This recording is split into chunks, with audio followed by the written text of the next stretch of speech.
c'est à retravailler le film pour en faire ce qu'on appelle un single channel, donc une seule vidéo où les vidéos sont visionnées d'affilée, en fait.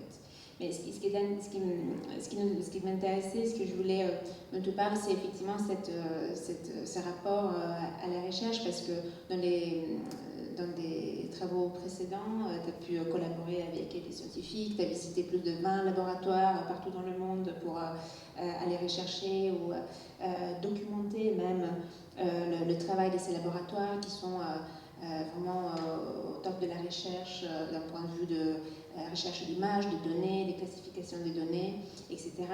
Ici, tu nous parles d'intelligence artificielle, donc c'est un autre domaine qui est en plein développement, qui prend de plus en plus de place, même dans notre vie quotidienne, à travers les apps, à travers tout ce qu'on a mentionné et qu'on découvrira aussi dans le film.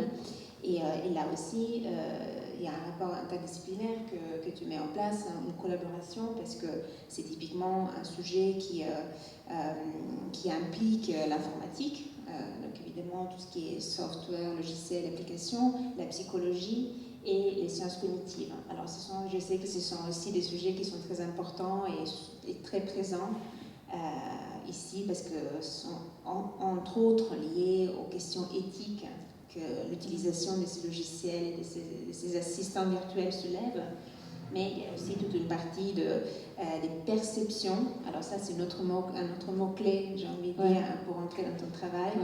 Et, oui, c'est vrai. Moi, je pense pour ma formation, parce que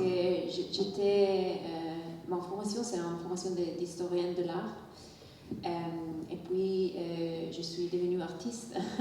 Mais pour moi, c'était un parcours très fluide, en fait. Et donc, j'ai fait toujours beaucoup de recherches. Donc, pour ma pratique, quand je suis intéressée, par exemple, à l'intelligence artificielle, moi, je ne suis pas un scientifique et je ne suis pas un programmateur.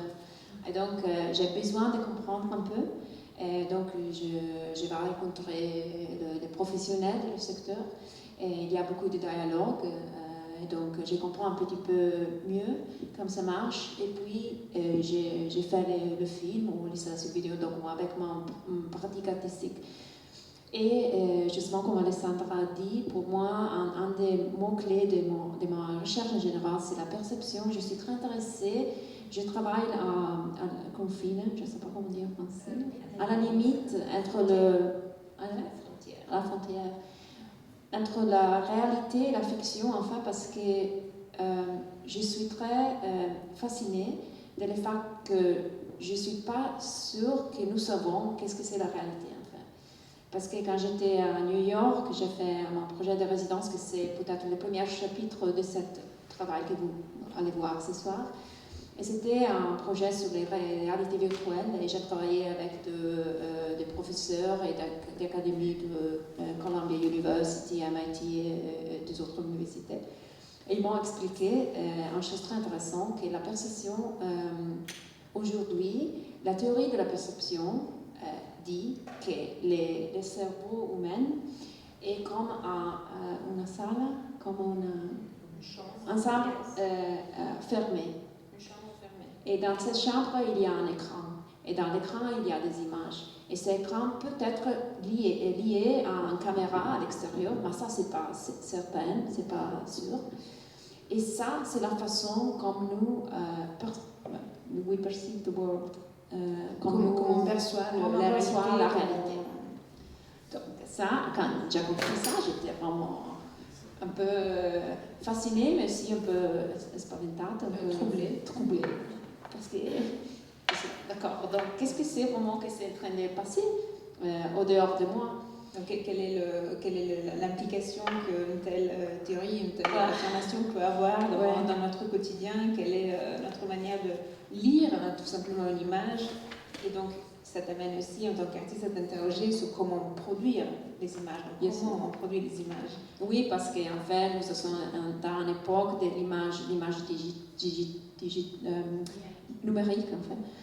C'est vraiment difficile de savoir si l'image est vraie ou pas. Chaque fois que nous allons allumer l'ordinateur ou notre téléphone, nous décidons de croire dans l'image, mais nous n'avons pas la possibilité de savoir en fait si c'est vrai ou pas. Et donc, l'idée d'avoir une interaction avec l'intelligence artificielle, à quel point nous décidons de nous illuder, de nous forcer en fait, de penser au quel niveau c'est une chose naturelle de croire qu'il y a une personne ou quelqu'un que c'est réel en fait, de l'autre côté de l'écran. Et ça, effectivement, ça va être c'est le fait en tant que spectateur de notre quotidien, de notre vie, est quelque chose de très présent que vous allez voir, que vous allez rencontrer dans le film. Et ça me fait penser aussi à ces mécanismes, à cette figure qui est utilisée en littérature, ou c'est un mécanisme en fait mental, cognitif qui se met en place à chaque fois qu'on regarde un film, qu'on lit un livre, parfois qu'on a aussi une expérience sensible devant une œuvre d'art, et que alors les Américains appellent suspension of disbelief, traduit en français en suspension volontaire de l'incrédulité. En italien, je n'ai aucune idée de. Moi non plus. Mais donc volontaire de l'incrédulité, et qui est exactement le mécanisme qui se met en place et que vous verrez en action dans les personnages de vidéos, de films de Pamela Breda, mais qui est à la fois ce même mécanisme auquel nous-mêmes nous sommes confrontés tous les jours devant un film, dans le moment où on accepte, il y a une sorte de pacte qui se met en place entre les spectateurs et les récits fictifs qui nous est proposé. Donc pacte qui dit pour le spectateur d'accepter le fait qu'il s'agisse d'une fiction, effectivement, on laisse tomber la réalité, où on ne va pas chercher la confirmation si l'effet est vrai, réel ou pas. Donc, en d'autres mots, la fiction vraiment dans toute sa splendeur.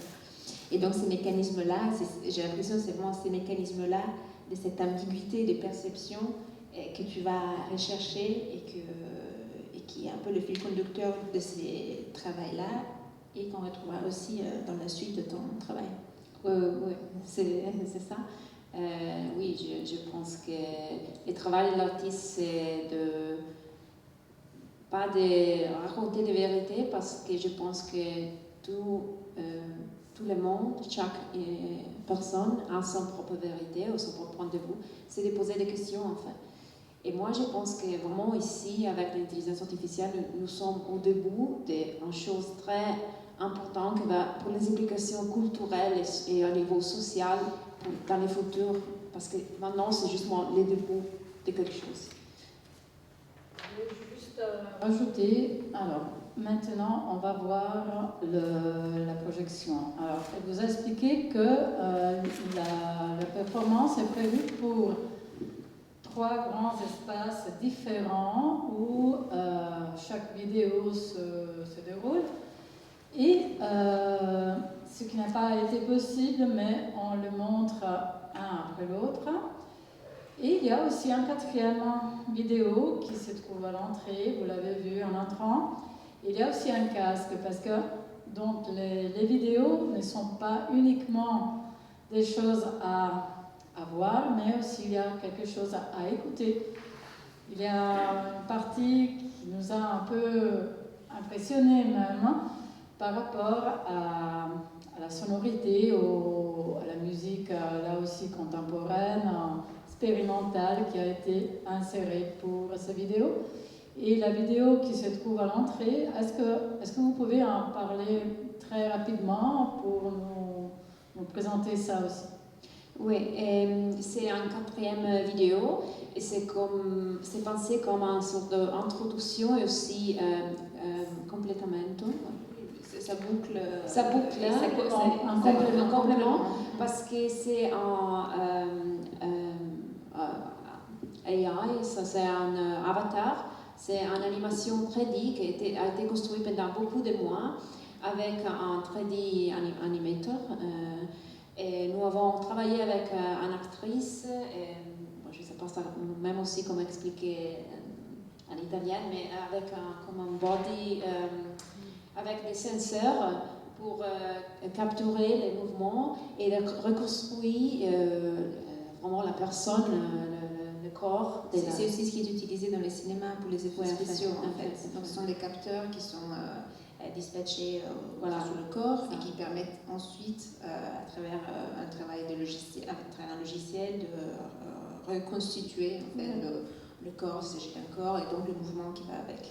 Et donc c'est comme en référence à cette idée d'ami virtuel ou quand même de quelqu'un de virtuel qui est présent dans les films. Mais dans les films, on peut voir seulement des images, des styles d'images, pas un mouvement.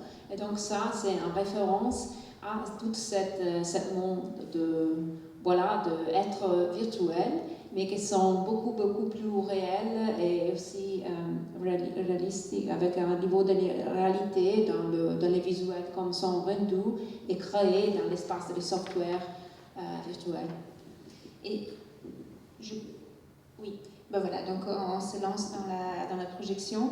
Et pour terminer sur les mots de Pamela et donc de ces mondes d'avatar, dans les 3 vidéos, vous allez suivre 3 expériences de vie différentes et des manières de développer vraiment une relation affective avec ces avatars.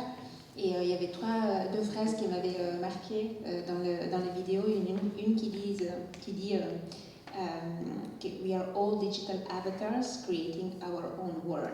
On est tous des avatars en train de créer notre propre monde, comme si, encore une fois, réalité et cette fiction s'effondraient complètement, ou vivaient en parallèle, ou même se mélangeaient.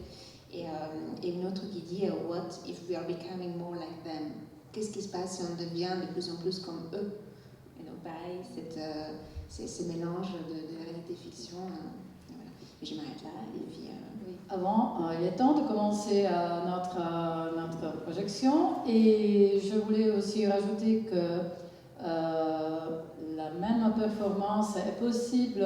Il est possible de voir cette performance, cette exposition si particulière tous les jours à partir de demain à 16h jusqu'à 18h. L'Institut Le Loft sera ouvert tous les jours. Demain jusqu'à mardi 3 mai, sauf le 1er mai, c'est un dimanche, et c'est la fête du travail, donc non pas le dimanche, mais demain, il sera aussi possible de venir si vous voulez, et avec la présence encore de Pamela Bred. Donc je vous laisse la projection, la vision, et je vous remercie encore. Et si vous avez des questions, je pense qu'on pourra les... Je ne sais pas si vous avez des questions importantes avant la projection, sinon on pourra éventuellement poser des questions à Pamela Bred à l'heure du cocktail tout à l'heure. Vous avez des questions importantes? Le texte, il est à la disposition. Alors, à tout à l'heure.